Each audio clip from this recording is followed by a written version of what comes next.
ಗಂಡನ check bounce ಪ್ರಕರಣದಲ್ಲಿ ಹೆಂಡತಿಯನ್ನ accused number 2 ಆಗಿ ಮಾಡಬಹುದಾ? ಈ ಒಂದು ಟಾಪಿಕ್ ಕುರಿತು ನಾನು ನಿಮಗೆ ಎಕ್ಸ್ಪ್ಲೈನ್ ಮಾಡ್ತೀನಿ. Hello all, welcome to law guidance. ನಾನು ನಿಮ್ಮ ಅಡ್ವೊಕೇಟ್ ಕಿರಣ್. ಸೊ ಇತ್ತೀಚೆಗೆ ವಿಡಿಯೋ ಸ್ಟಾರ್ಟ್ ಮಾಡೋಕ್ಕಿಂತ ಮುಂಚೆ ಇತ್ತೀಚೆಗೆ ನನ್ನ ವಿಡಿಯೋ ದಿನ ಬರ್ತಾ ಇಲ್ಲ ಅಂತ ನನ್ನ ಸಬ್ಸ್ಕ್ರೈಬರ್ಸ್ ಆಗಲಿ, ನನ್ನ ಕೊಲೀಗ್ಸ್ ಆಗಲಿ, ನನ್ನ ಕ್ಲೈಂಟ್ಸ್ ಆಗಲಿ ಕೇಳ್ತಾ ಇದ್ರು. ಕೆಲಸದ ಒತ್ತಡದಿಂದ ನಾನು ಇತ್ತೀಚೆಗೆ ವಿಡಿಯೋ ದಿನ ಮಾಡೋದು ಸ್ವಲ್ಪ ಕಷ್ಟ ಆಗಿತ್ತು. ಯಾಕಂದರೆ ಕೇಸಸ್ಗೆ ನಾನು ಪ್ರಿಪೇರ್ ಮಾಡ್ಕೋಬೇಕು. ಆಸ್ ಎ ಅಪ್ಕಮಿಂಗ್ ಅಡ್ವೊಕೇಟ್ಸ್ ನಾವು ಎಷ್ಟು ಕಷ್ಟಪಟ್ಟು ನಮ್ಮ ಒಂದು ಕ್ಲೈಂಟ್ಸ್ಗೆ, ಅದೇ ರೀತಿ ನಮ್ಮ ಒಂದು ಕೇಸಸ್ಗೆ ನಾವು ಇಂಪಾರ್ಟೆನ್ಸ್ ಕೊಟ್ಟು ಅದಕ್ಕೆ ನಾವು ಹೆಚ್ಚು ಸಮಯ ಕೊಡ್ತೀವೋ ಆಗ ನಮ್ಮ ಒಂದು ಕೆಲಸ ಕಾರ್ಯಗಳು ಎಲ್ಲವೂ ಸಕ್ಸಸ್ ಆಗುತ್ತೆ. ಇದನ್ನು ಹೇಳ್ತಾ ನಾನು ನನ್ನ ಟಾಪಿಕ್ಗೆ ಬರ್ತೀನಿ. ಸೊ ಯೂಶಲಿ ಒಂದು ಚೆಕ್ ಬೌನ್ಸ್ ಪ್ರಕರಣದಲ್ಲಿ ಗಂಡ ಸಾಲವನ್ನು ತಗೊಂಡಿದ್ರೆ, ಸೊ ಅವನ ಮೇಲೆ ಒಂದು 138 NI ಆಕ್ಟ್ ಅಡಿಯಲ್ಲಿ ಚೆಕ್ ಬೌನ್ಸ್ ಪ್ರಕರಣ ಹಾಕಿದ್ದಾಗ ಅವನ ಹೆಂಡತಿ ಯನ್ನು ಸಹ ಅಕ್ಯೂಸ್ ನಂಬರ್ 2 ಆಗಿ ಮಾಡ್ಕೊಳ್ಬೋದಾ? ಯಾಕಂದರೆ ಕೆಲವೊಂದಷ್ಟು ಸಂದರ್ಭದಲ್ಲಿ ಆ ಗಂಡ ಸತ್ತು ಹೋದಾಗ ಅಕ್ಯೂಸ್ ನಂಬರ್ 2 ಆಗಿ ಆ ವೈಫನ್ನು ಮಾಡ್ಕೋಬೋದಾ ಎನ್ನುವ ಈ ಗೊಂದಲದ ಒಂದು ಪ್ರಶ್ನೆಗೆ ಹೈಕೋರ್ಟ್ ಆಫ್ ಕರ್ನಾಟಕ ಹಿಂದೆ 2022 ಒಂದು ಮಹತ್ವಪೂರ್ಣ ಒಂದು ಜಡ್ಜ್ಮೆಂಟ್ ಅನ್ನು ಕೊಟ್ಟಿದೆ. ಅದು ಯಾರ ಕೇಸ್ ಅಂದರೆ ಶ್ರೀ ವೀಣಶ್ರೀ ವರ್ಸಸ್ ಶಂಕರ್. ಈ ಕೇಸಲ್ಲಿ ವೀಣಶ್ರೀ ಅಕ್ಯೂಸ್ ನಂಬರ್ 2 ಆಗಿರ್ತಾರೆ, ಅವರ ಹಸ್ಬೆಂಡ್ ಅಕ್ಯೂಸ್ ನಂಬರ್ 1 ಆಗಿರ್ತಾರೆ. ಸೊ ಈ ಕೇಸಲ್ಲಿ ಅಕ್ಯೂಸ್ ನಂಬರ್ 2 ಆಗಿರುವಂತಹ ವೀಣಶ್ರೀಯನ್ನ ಅವರು ಪಾರ್ಟಿ ಮಾಡ್ಕೊಂಡಿರ್ತಾರೆ. ಪಾರ್ಟಿ ಅಂದರೆ ಅಕ್ಯೂಸ್ ನಂಬರ್ 2 ಆಗಿ ಅವರು ಅವರ ಒಂದು ಕಂಪ್ಲೇಂಟ್ ನಲ್ಲಿ ಅವರ ಹೆಸರನ್ನು ಸಹ ಸೇರಿಸ್ಕೊಂಡಿರ್ತಾರೆ. ಅದೇ ರೀತಿ ಆ ಒಂದು ಕೇಸು ಮ್ಯಾಜಿಸ್ಟ್ರೇಟ್ ಕೋರ್ಟ್ ಅಲ್ಲಿ ನಡೀತಾ ಇರುತ್ತೆ. ಸೊ ಇದನ್ನ ಚಾಲೆಂಜ್ ಮಾಡಿ ವೀಣಶ್ರೀ ಅವರು ಹೈಕೋರ್ಟ್ ನ ಮೊರೆ ಹೋದಾಗ ಹೈಕೋರ್ಟ್ ಕ್ಲಿಯರ್ ಅಂಡ್ ಕ್ರಿಸ್ಪ್ ಆಗಿ ಹೇಳುತ್ತೆ. ಏನಪ್ಪಾ ಅಂದ್ರೆ, ನೀವು if you are not an individual, a firm or a body of people or a company, so ನೀವು ಯಾವುದೇ ಒಂದು ವಹಿವಾಟು ಮಾಡಿದಾಗ ನಿಮ್ಮ ಹೆಂಡತಿಯೂ ಸಹ ಅದರಲ್ಲಿ ನಿಮ್ಮ ಪರವಾಗಿ ಅಥವಾ ಒಂದು ಜಾಯಿಂಟ್ ಅಕೌಂಟ್ ಆಗಿರುತ್ತೆ, ಅದಕ್ಕೆ ನಿಮ್ಮ ಹೆಂಡತಿಯೂ ಸಹ ಅಕೌಂಟ್ ಹೋಲ್ಡರ್ ಆಗಿದ್ದಾಗ ಮಾತ್ರ ಅವರನ್ನ ನೀವು ಅಕ್ಯೂಸ್ 2 ಆಗಿ ಪಾರ್ಟಿ ಮಾಡ್ಕೋಬಹುದು. ಅಥವಾ ಒಂದು ಫರ್ಮ್ ಅಥವಾ ಒಂದು ಕಂಪನಿಗೆ ಅವರು ಸಹ ಡೈರೆಕ್ಟರ್ ಆಗಿದ್ದಾಗ ಮಾತ್ರ ಅವರನ್ನು ನೀವು ಪಾರ್ಟಿ ಮಾಡ್ಕೋಬಹುದು under section 141 of NI act. So company matters ಇದ್ದಾಗ ಮಾತ್ರ ಅವರನ್ನ ಪಾರ್ಟಿ ಮಾಡ್ಕೋಬಹುದು.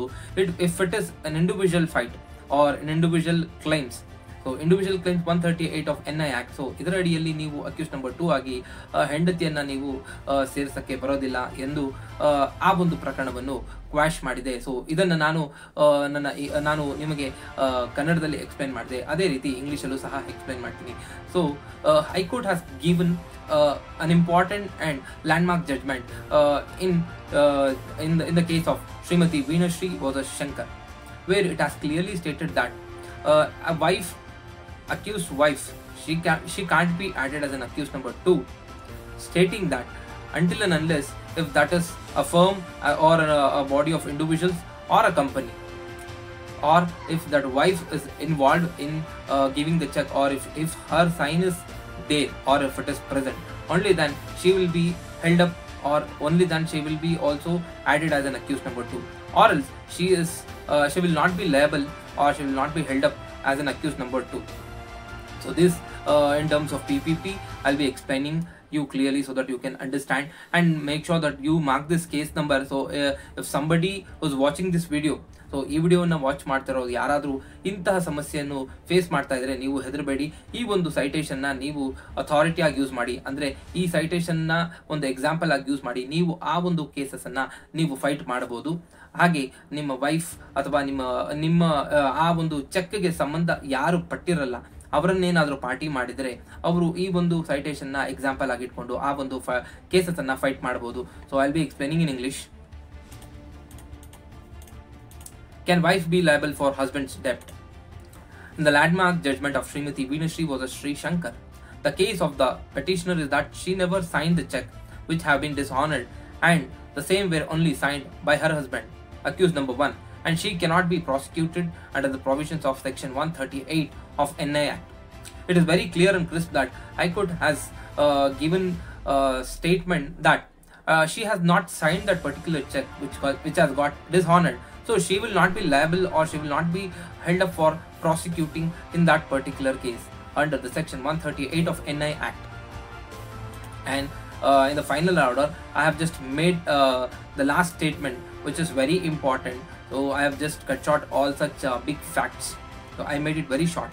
So order, the criminal petition is allowed proceedings in CC number 1220 18 dated 08/12/2017 on the file of 22nd Additional Chief Metropolitan Magistrate Court, Bangalore, insofar as it relates to the petitioner herein is considered as quashed. So it is very simple that if somebody has added just for the purpose of giving some trouble or to make improper use of this judiciary system, so they can't add up or they can't prosecute the family members, let's say a wife or any family member who is nowhere involved in that check dishonor case. So ವೀಕ್ಷಕರೇ, ನನ್ನ ಈ ಒಂದು ಚಾನೆಲ್ನಲ್ಲಿ ನಿಮಗೆ ಕಾನೂನಿಗೆ ಸಂಬಂಧಪಟ್ಟಂತೆ ಹಾಗೂ ಹೆಚ್ಚು ಮಾಹಿತಿಗಳನ್ನು ನಾವು ನೀಡ್ತಾ ಬಂದಿದ್ದೇವೆ. ನಿಮಗೆ ಏನಾದರೂ ಕಾನೂನಿಗೆ ಸಂಬಂಧಪಟ್ಟಂತೆ ಯಾವುದೇ ಒಂದು ಸಮಸ್ಯೆ ಇದ್ದಲ್ಲಿ ನೀವು ನಮ್ಮನ್ನು ಕಾಂಟ್ಯಾಕ್ಟ್ ಮಾಡ್ಬೋದು. ನಮ್ಮ ಕಾಂಟ್ಯಾಕ್ಟ್ ನಂಬರ್ ಡಿಸ್ಕ್ರಿಪ್ಷನ್ ಬಾಕ್ಸ್ನಲ್ಲಿದೆ.